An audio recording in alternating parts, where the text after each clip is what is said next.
memorandum of objects and reasons as it relates to this matter, I believe, are quite clear, and I believe that the arguments that have been brought forward today by the Leader of Government Business, Minister Kamina Johnson-Smith, Senator Charles Sinclair, and indeed His Worship Senator Delroy Williams have been pointed, solid, and convincing.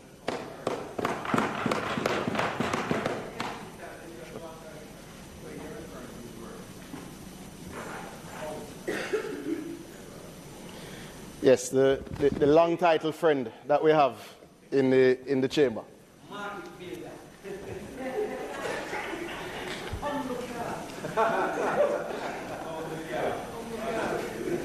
You know, the thousands of people who benefit from the economic activity in the markets will be very, very appreciative of the work you have done in building markets, and I use the opportunity to congratulate you for being known as a market builder. Mr. President, the approach this administration has taken to the issue of local government as a whole, I think, warrants commendation. When one looks at the investments made in the Jamaica Fire Brigade, it shows a government that cares about local government. When one looks at the recent investments into the National Solid Waste Management Authority by way of 50 new garbage trucks, it shows a government which cares about local government.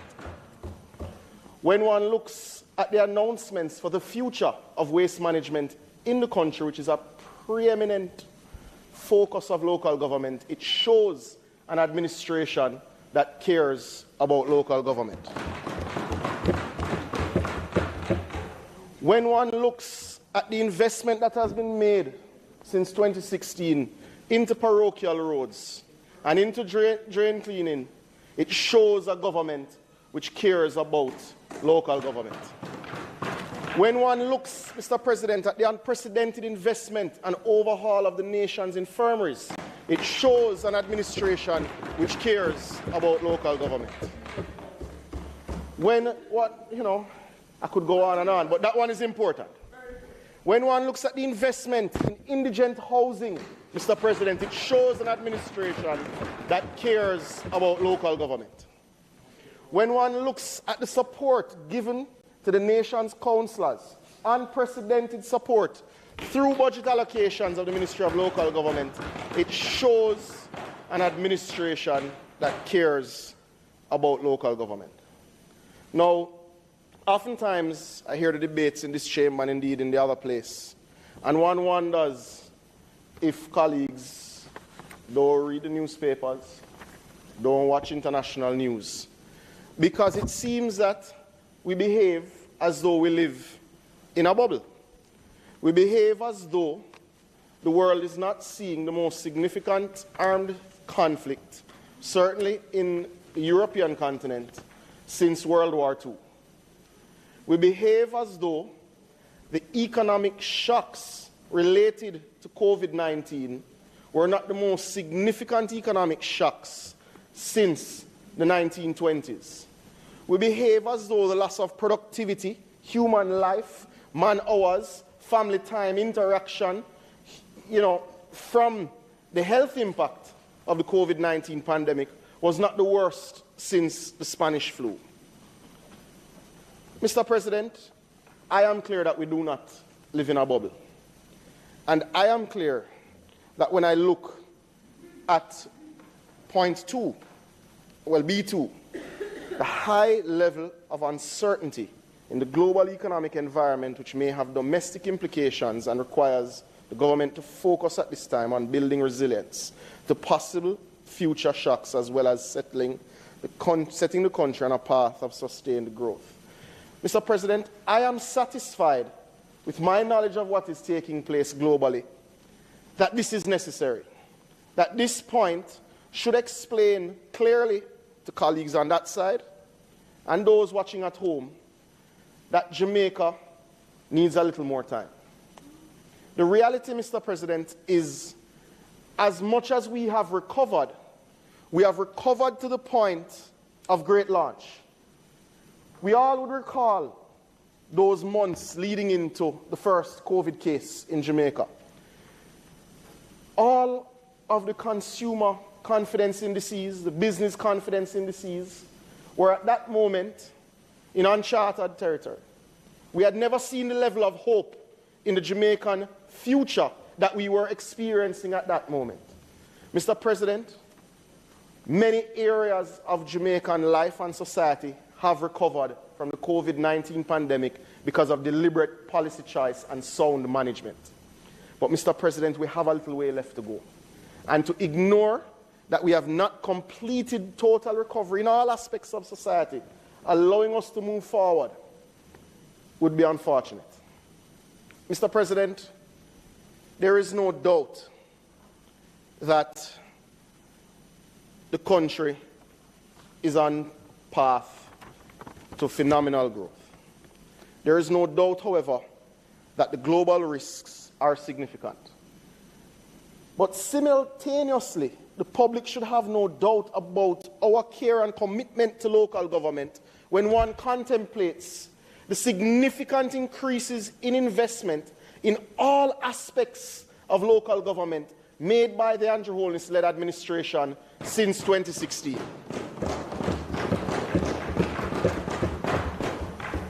Mr. President, I asked an interesting question, and no, I can speak to it because I wasn't on the Joint Select Committee and the matter is not yet complete. And I'm sure it could trigger side talk and sort of voce comments. But I asked for the definition of a parish because depending on the dictionary you choose to use and which site you choose to use via Google, I found 13 such definitions, from the religious ones to ones that would classify it similarly to how we classify a parish council division as opposed to a parish, to ones that go much further. And I asked for where the definition lay. But in my own understanding of how Jamaicans see their parish, I understand why Portmore deserves to be declared a parish. You have the sense of ownership that we even see on display in this chamber when someone says, no, I come from my country. When we talk so fondly about the fact that we come from the West, or that we hail from Clarendon, or St. Mary, or St. Elizabeth, as Senator Hill will do. The ownership and the deep sense of pride we take in where we come from. Hado. Absolutely. The ownership and the deep sense of pride we have from where we come from, because of the distinctive realities of that place, tells us that that sense of identity is due to the people of Portmore.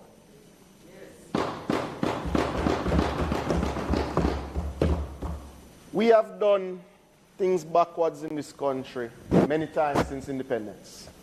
This is not a practice that should continue. It is my firm position that that exercise related to Portmore should be complete before the local government elections are held.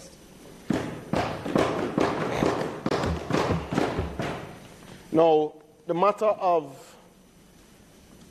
general elections, referenda, and local government elections, it is impatient of debate. There are sufficient articles that can be quoted from sources, from newspapers, current and past, that speak to the need of consolidation.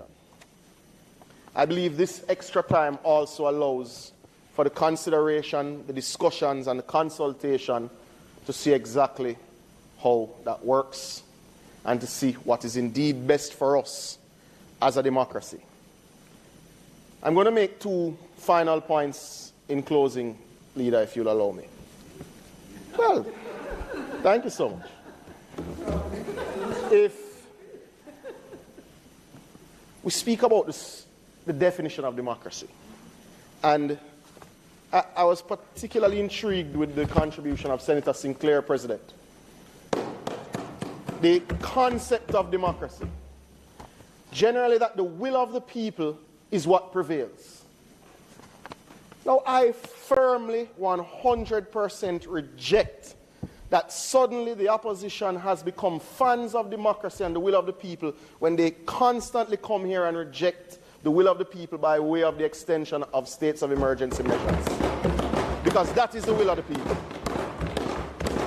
That's one. The other, you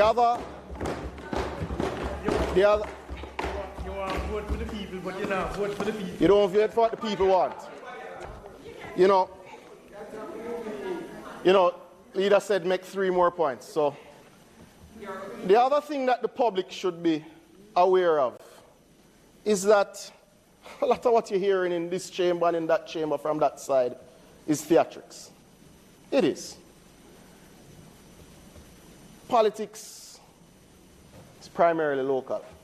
But local in the context of what I'm speaking about is the fact that they themselves are having particular internal challenges in the organization that makes up the opposition.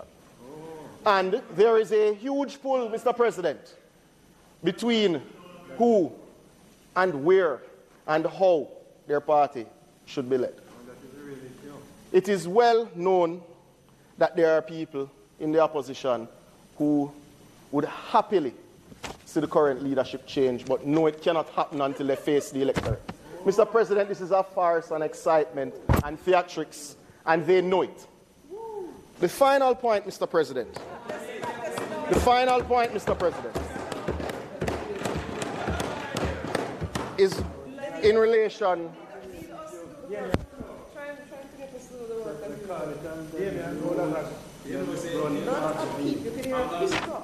You should.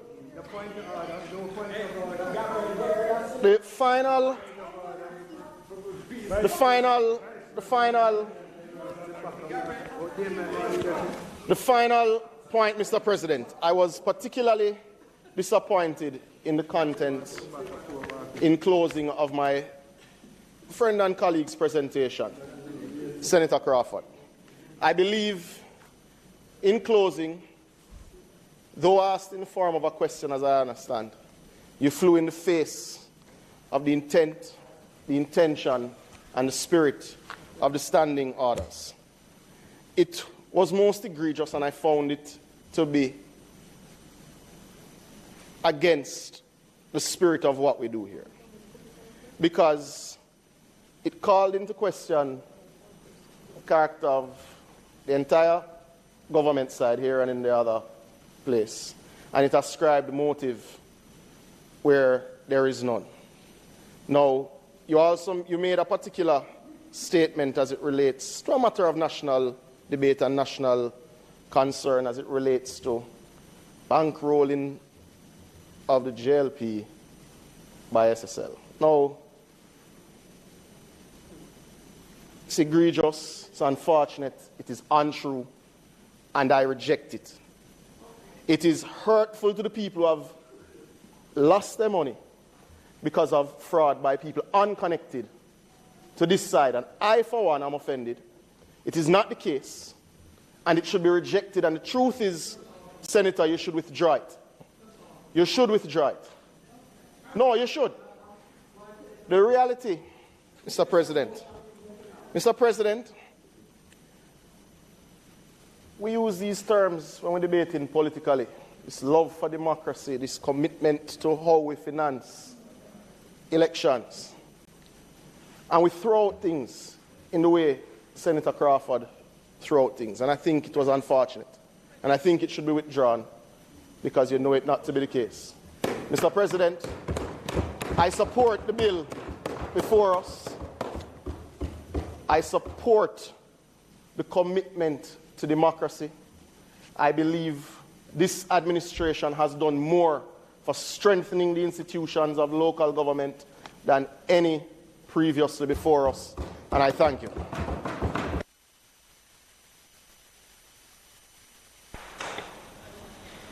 Thanks for Thank you, Senator Samuda. Senator Brown. Thank you, Mr. President.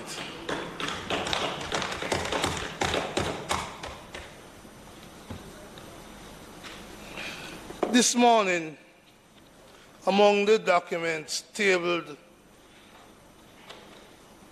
before us is one dealing with the Emergency Powers Act. Senator Samuda just raised the issue of the SOEs and the will of the people. It's interesting that if that represents the will of the people, why is there no effort being made to extend it? Because you don't respect the will of the people. We don't, you have the majority, man. You can do it. So, point I'm making, it is the nonsense. It is the nonsense. It is the nonsense that is being advanced as an excuse. Because so many SOEs that have come and ended, and they have had the power and the authority to renew it. They haven't done so. In fact, 2 members on that side have said that to renew it after it not receiving a vote would be unconstitutional. But the Prime Minister, nevertheless, went ahead and announced new SOEs. So don't use that, my friend, Matthew Samuda. It's so vacuous. The position of the opposition of the government is relative to that. So, Mr. President, there's no need for a long presentation on the local government elections.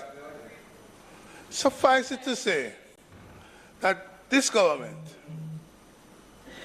recognizes that in 2016 an effort was made 2015-2016, to stop the practice of putting off local government election to suit the whims and fancy of the party in power. And I accept Senator Sinclair's point that it wasn't deeply entrenched. So that, like a general election, you can't put it off indefinitely. But let us have no doubt that the reasons advanced by the government in the memorandum of objects and reasons accompanying this bill are really, in my view, not factually based. If my colleague, Senator K.D. Knight, was here, and look at these 3 points, you would say, but the government is pathologically mendacious. He would have said the government is pathologically.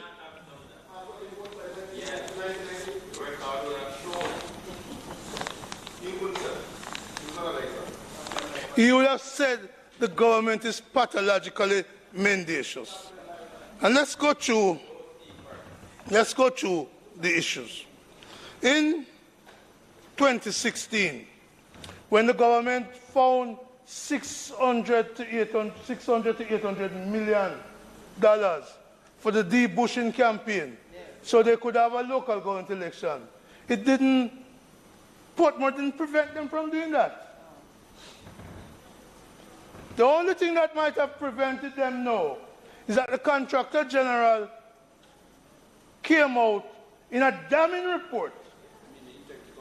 The Contractor General Integrity Commission, in a damning report about that $600 to $800 million debushing contract.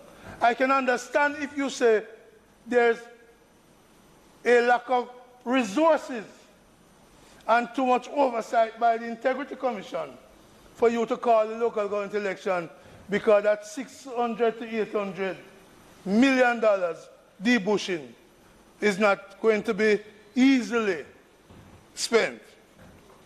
I could understand that. But certainly, Portmore did not prevent them in 2016 from calling the local government elections. So that is really a scam to tell me no, that it is Portmore why you're not calling the elections. The second leg is that high level of uncertainty in the global economic environment. President, last budget debate, the opposition raised the question of economic uncertainty. When the Minister of Finance came to close the debate, he accused us of preaching doom and gloom. 1 year after, with a massive surplus in revenue, this government now says it's not it is doom and gloom to call the election. An election which France called, An election which Italy called, And did the UK have local government elections too? So this argument about economic uncertainty, Senator Crawford dealt with it. It's really a sham. It's a subterfuge. It's not real.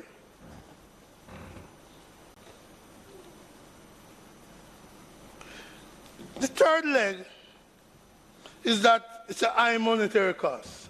And Senator Sinclair, if they had argued that your proposal for same-day election was the reason, I wouldn't think it's a scam. It would make some sense. Not that I agree with it. But certainly these three reasons given don't hold water. They're just saying that you can fool some of the people some of the time, but you can't fool all the people all the time. And this is an attempt at trying to fool all the people all the time. So, President, the third leg says the high monetary cost of holding elections. That by itself has never been a reason not to have elections. There's never been a reason not to have elections. It says it requires efficiency in spending on elections. That goes to the 2 elections. But if you postpone this temporarily to next year, February, are you committed to holding the general elections between now and then? Are you committed to holding the general election in the 90 days window leading up to the 28th of February 2024? I don't think so. So this again is a sham. It is a sham. Just as Mr. President,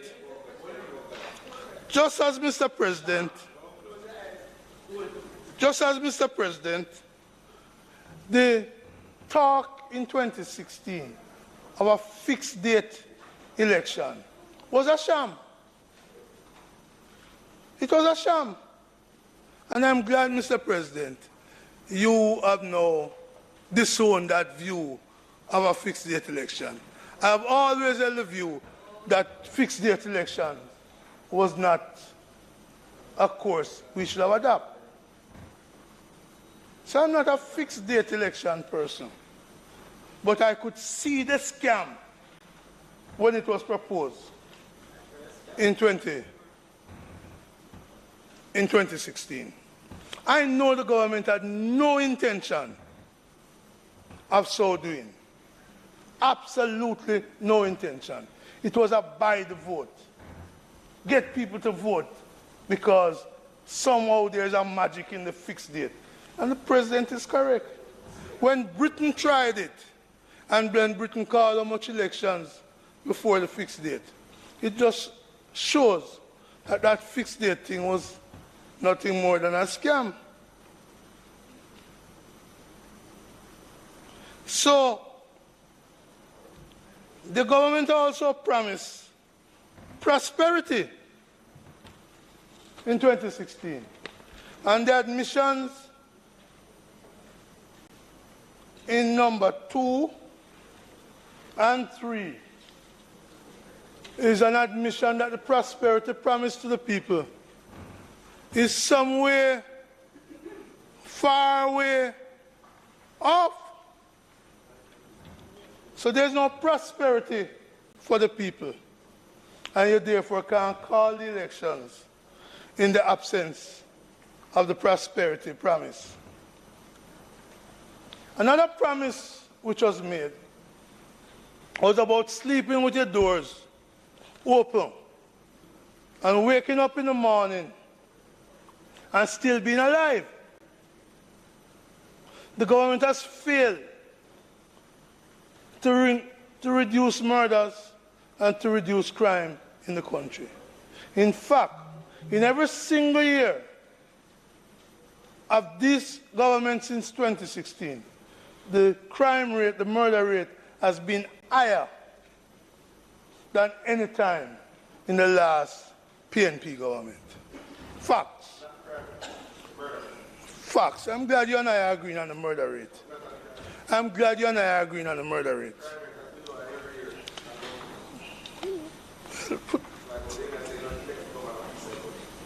You and I can agree. You and I can agree about the absence of water in Venice, but we're not going to argue around these issues here. So the promises made to the country by this government are illusions, never to be achieved. And therefore, the government is afraid to face the people. Yes, you are. And Mr. President, let me make it clear. We didn't vote against taking this bill today. But left to me alone, would have voted against it and would have lost the vote. But there's no urgency in bringing this bill. Because whether this bill is passed or not, there can be no election held in Jamaica by Tuesday coming, the 28th. And it's because of the bungling and the chaka-chaka approach to governance by this government. That's fine, but we transfer it over there back. So, the reality is, this government could have brought this bill weeks, months ago, and let the country know that there'll be no elections. Because I said, whether we pass it or not today, there can be no elections on Tuesday. Because that would require president declaration, proclamations, it would require nominations, it would require a minimum period between announcement and nomination, and between nomination and election. So there can be no election. So there's no rush to bring this other than to try and take shame out of the eyes of the government. And before I close, Mr. President, I just want to say to my friends over there, it's nice to have 49, but don't think 49 is permanent. I've seen government, including your government, with 60.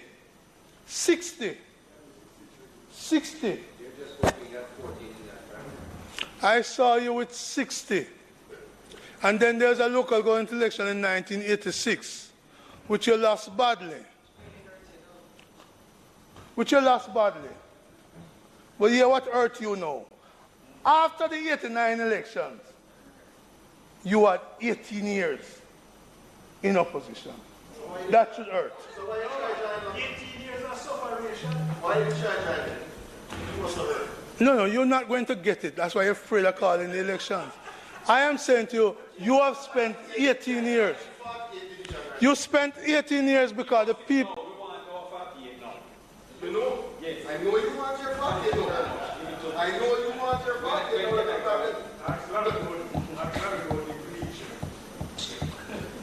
You have spent 18 years in opposition because the people paid you back for the abuse of the electoral process in the 80s. So, given my experience I'm not worried about your 49. Not worried about your 49. Because that's temporary.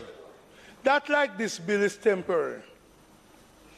What this government faces, Mr. President,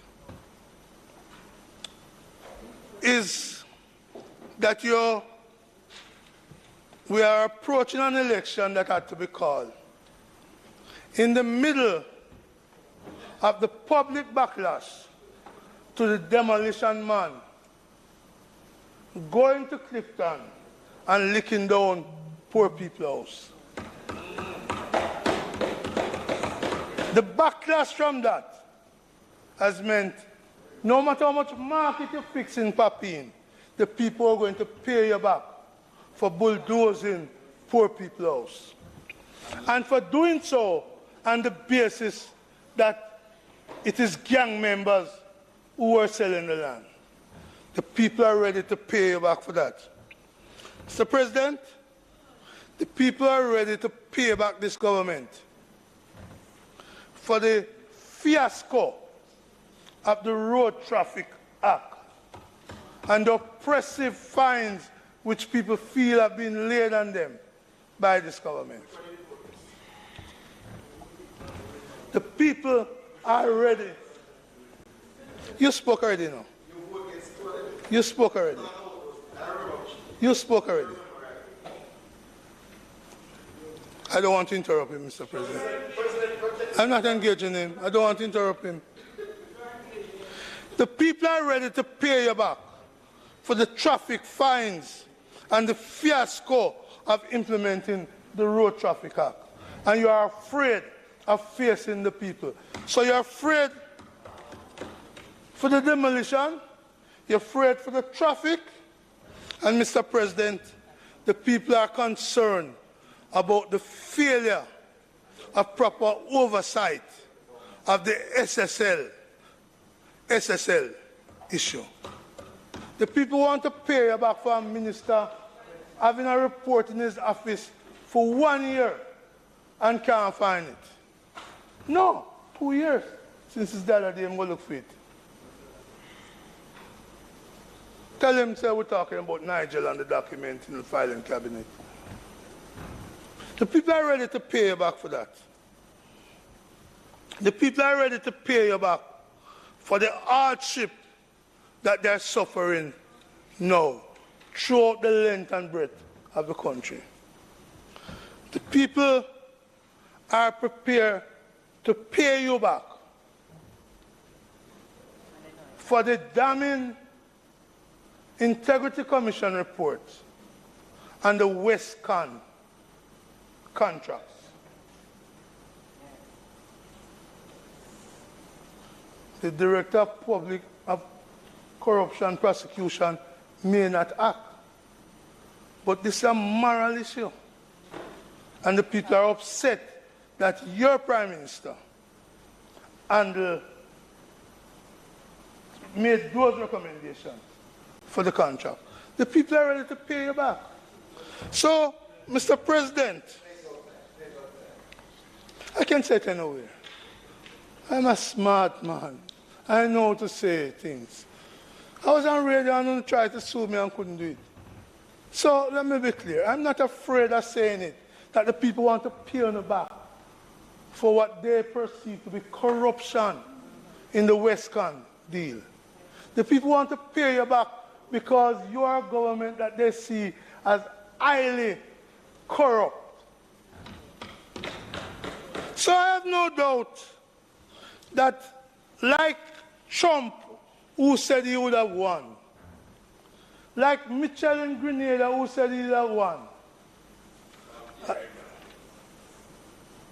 that you will lose. That you will lose. So I don't worry about who says what. Because just as the president said one thing about fixed election, and now assume a different position on fixed election, I know that you are malleable and that you are not wedded to any position like fixed election, sleep with the doors open, 5 in 4. So, Mr. President,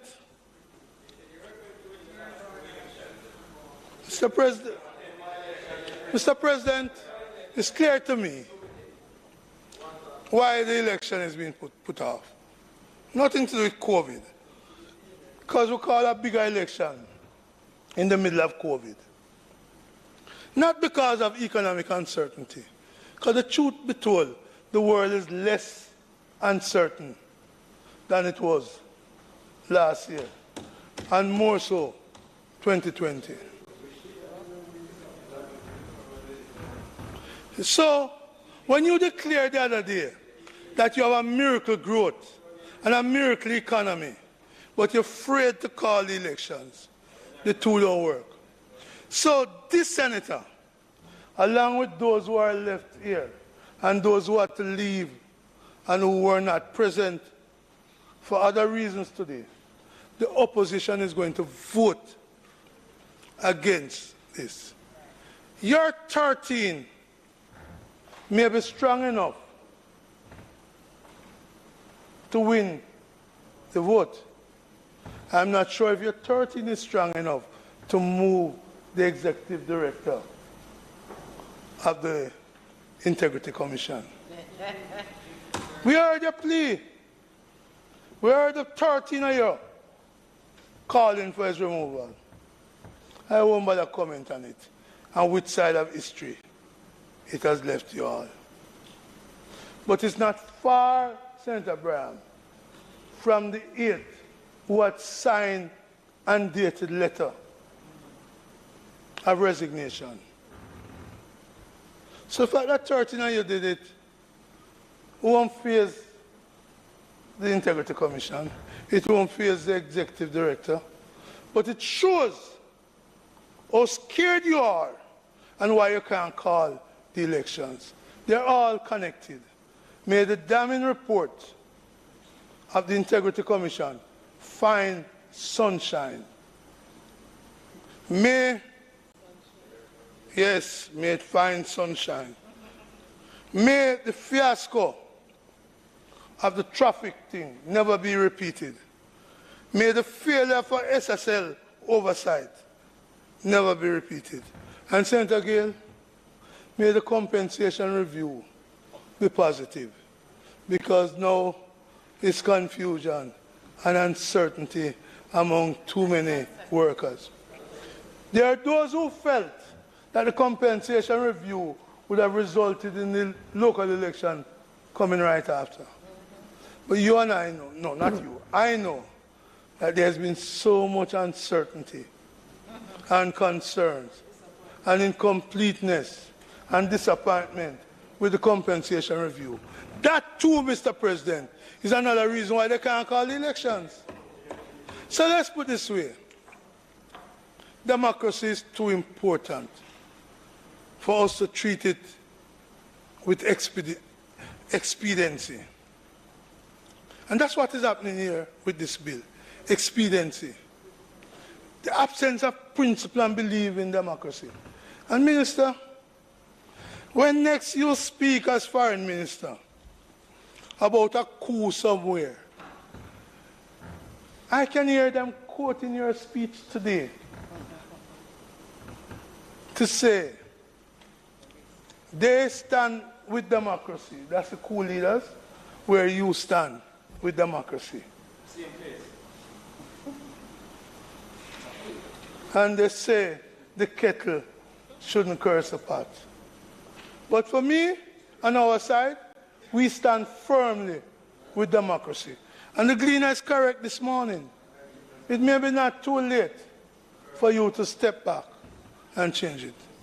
I therefore, Mr. President, hope that when we come to the vote, which I hope will be soon, you will get our vote of no, and we will go, and you can be comforted that you stop, that stay the government, and stop democracy in the heart.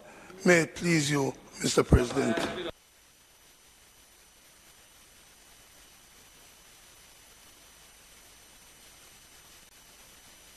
Thank you, Senator Brown. Minister?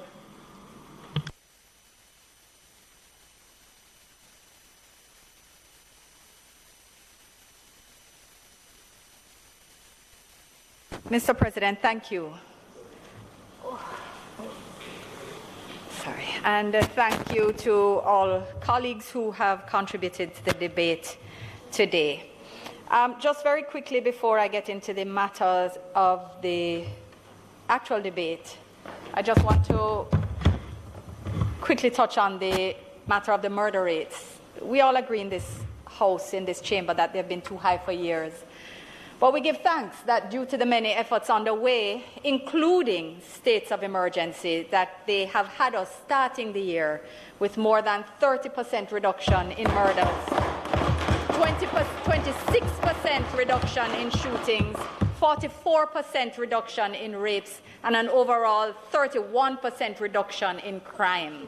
So we continue to work towards the aspiration of sleeping with our windows and doors open, as we know is the hope and dream of each and every Jamaican here and abroad. And we will continue to walk with the people in our efforts and in our vision, which continues to be in our hearts and minds, that of a peaceful Jamaica. Now, I'm not going to follow Senator Brown down many of the other paths he seemed to want to lead us. But regarding Westcon, I just want to say that people are upset, but they are not upset at the Prime Minister. He did nothing wrong. And they see that, despite the best efforts of some to paint it otherwise. But they are upset, and they do question the actions of the Integrity Commission, as they saw and understood that there was no fairness in the actions taken by them. And they have way more questions for that commission and about how they approach this awesome power that they have been given. Way more questions for them, Mr. President, than they have for the Prime Minister.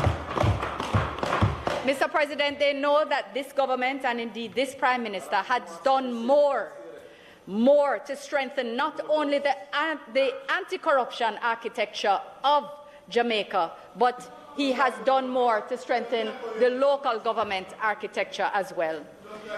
Mr. President, this government believes in democracy, in the rule of law. We are asking today no more than that the Parliament do what it is in Parliament's power to do. The government, this government, cherishes its democratic identity and its DNA. Absolutely. It flows through both our domestic and foreign policy and extends in a way that side cannot say. Yeah. It certainly, Mr. President, extends beyond the specific issue before us today, the extension of the period within which local government elections are to be held. For that is the matter before us. Mr. President, I want to reiterate the point of our interest and desire to ensure that the people of Portmore have their representational anomalies addressed in the best way possible, which would mean that these issues should be addressed before the next local government election, in which they would then clearly participate in a context of clarity. On the matter of the economy, as I said before, Jamaica is mounting a strong recovery, and we are proud of that. But we are not where we want Jamaica to be. So yes, we had intended when we took office to focus on constitutional reforms.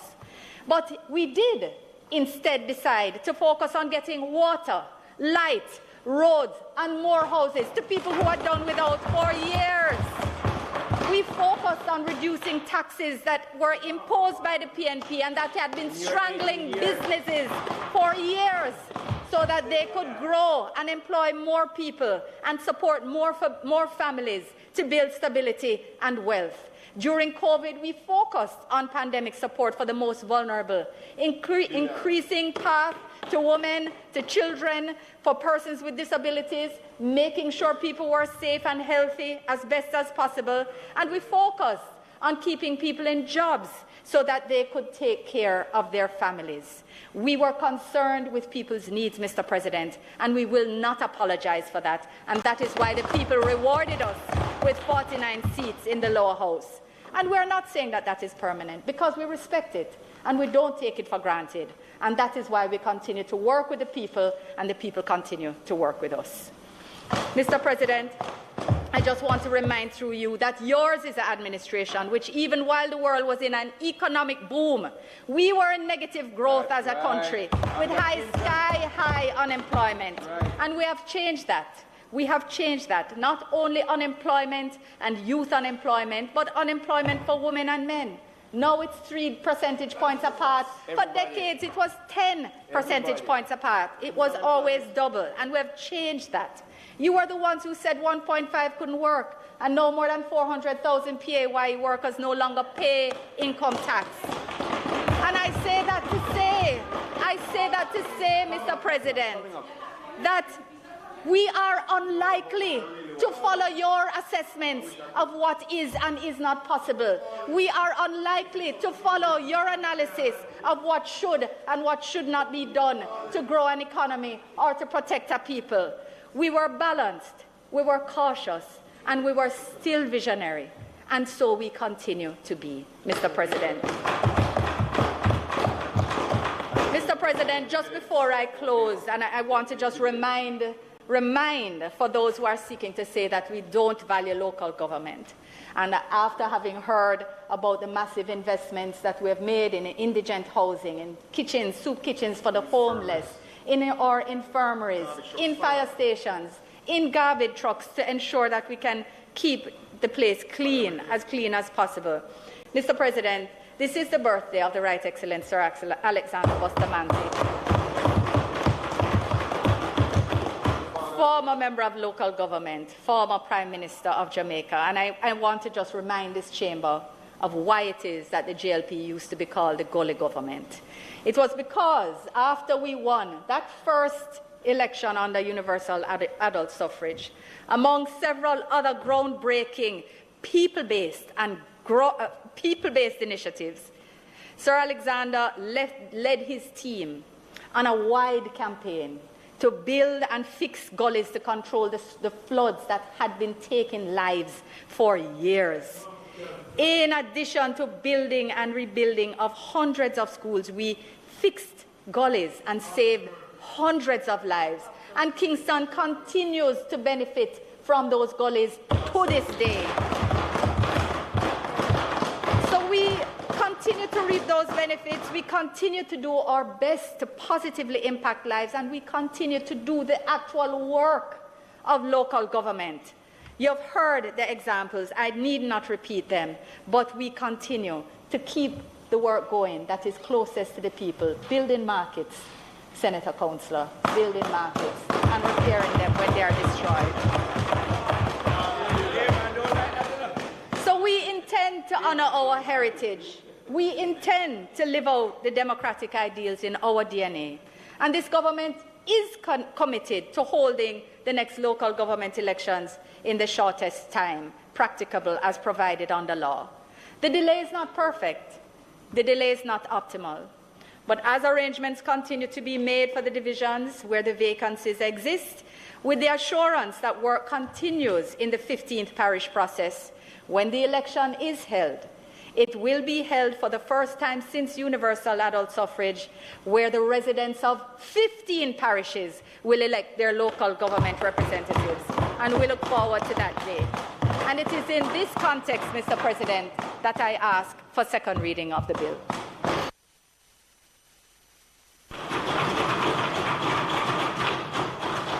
Members, the question is that the bill be read for a second time. Those in favour? Against? Madam Clerk. A bill entitled An Act to Temporarily Modify the Representation of the People Act in order to postpone the holding of a general election of members to serve on the respective councils of municipal corporations and a general election of the mayors of city municipalities read a second time. Thank you, Madam Clerk. The Senate will now resolve itself into a committee of the whole Senate to consider the bill clause by clause. Thank you. I put clause 1. Those in favour? I put clause 2. Sorry, the ayes have it. I put clause 2. Those in favour?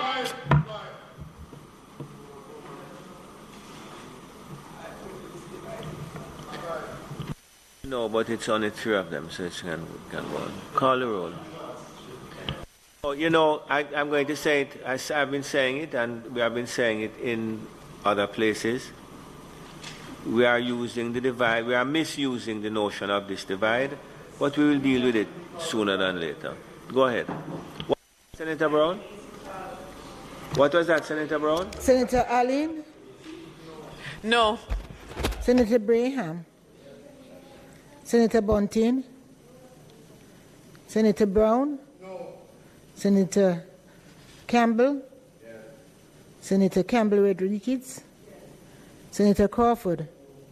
Senator Fraser Beans? Senator Gale? Yes. Senator Golding Campbell? Yes. Senator Hill? Yes. Senator Johnson Smith? Yes. Dr. Longmore? Yes. Dr. Morris? Senator Morris? No. Senator Samuda? Yes. Senator Scott Motley? Senator Sinclair?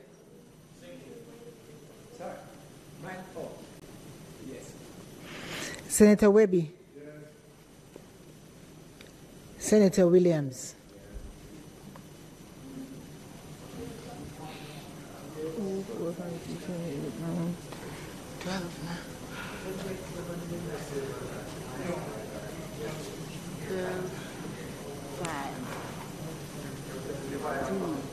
That's it? 12-5.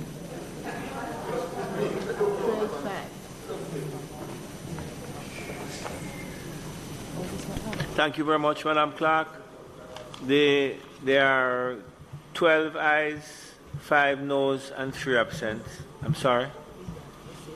Yes, I'm sorry. There are 12 ayes, 5 noes, so the ayes have it. I put clause 2. Those in favor? Aye. No. Divide is not a vote. I put clause 2. Those in... What is that? What is that?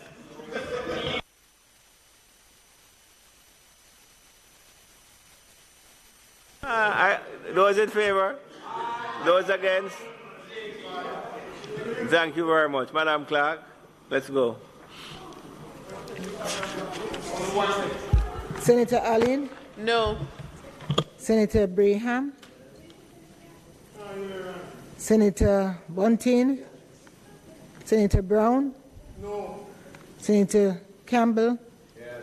Senator Campbell Rodriguez? Yes. Senator Crawford? No. Senator Fraser Beans? Senator Gale? Yes. Senator Golding Campbell? Senator Hill? Yes. Senator Johnson Smith? Yes. Dr. Longmore? Yes. Dr. Morris? Senator Gabriela Morris? No. Senator Samuda? Yes. Senator Scott Motley? Yes. Senator Sinclair? Senator Webby? Yes. Senator Williams?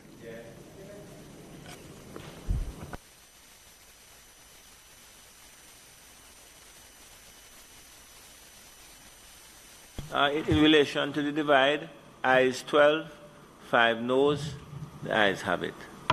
I put the title and enacting clause. Those in favor? Aye. Against? The ayes have it. The question is that I do report the bill as having passed committee stage without amendment. Those in favor? Aye. Against? I do report the bill as having passed committee stage without amendment. Mr. President, might I ask for third reading of the bill? Members would have heard the question. Those in favor? Against? Madam Clerk. A bill entitled An Act to Temporarily Modify the Representation of the People Act in order to postpone the holding of a general election of members to serve on the respective councils of municipal corporations and a general election of the mayors of city municipalities, read a third time and passed.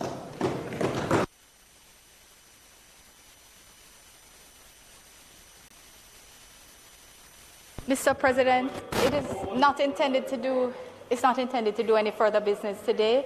Might the Senate be adjourned for a date to be fixed? Thank you, Minister, and thanks to... Before you adjourn, I've seen that there's been the distribution of some of the... Yes, on this side seem to be sparse with that. On this side.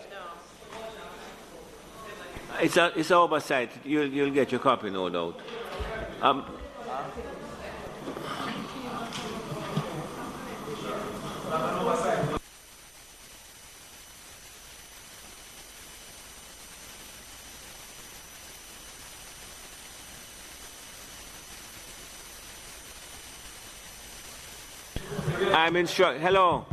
instructed.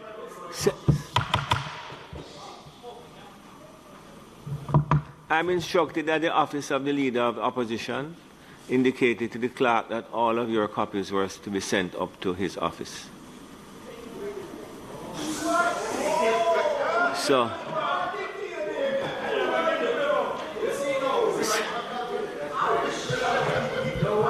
thank you very much. The question,